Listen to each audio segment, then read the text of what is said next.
A da nisu sama, bolesnoj dječici poručuju crveni nosovi, klaunovi doktori. Ova udruga s plemenitim ciljem vraćanja osmijeha na dječja lica nakon Zagreba, Osijeka i Rijeke stiže i u Split. Upravo je ondje pod pokroviteljstvom Henkela i Konzuma održana audicija za nove face. Priča Darija Todorovića.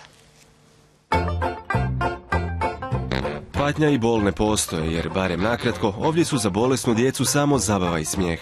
Dosad su se s klaunovima veselila djeca iz bolnica u Zagrebu, Osijeku i Rijeci, a uskoro su na redu i mališani koji se liječe u KBC-u Split. U tom gradu upravo traje audicija za nove doktore klaunove. Prijavili su se mnogi. Bavim se cirkuskim vještinama zadnjih 7 godina i pohađala sam neke klaunske radionice, tako da mislim da bi ovo bila skroz dobra prilika da prenesem to svoje znanje. Donositi nekome osmijeh na lice je nešto najljepše što se može raditi u životu, tako da mislim da će to samo zasjeniti ovaj teret drugi. Taj drugi teret postoji jer bolnice nisu dvorici iz bajki. U njima stanuju patnja, bol, često i smrt i nema mjesta na svijetu u koje je potrebnije unijeti malo smijeha. Oni koji ga donose nemaju lak zadatak jer moraju i sami biti hrabri i ne pokazati da koji put i klaun može biti tužan.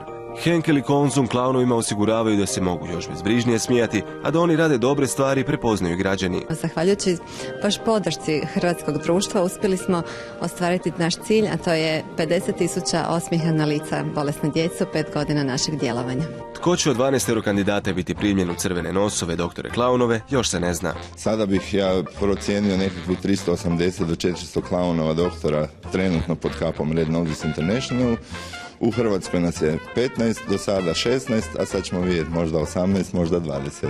Čovjek kojemu je palo na pamet da bi klaunovi mogli posjećivati bolnice i sam priznaje kako je teško mogao zamisliti da će njegov pokret danas živjeti u 10 zemalja. If you find your strength, you are in the best way to find also your health, you know. So I think those people who don't laugh anymore are really sick.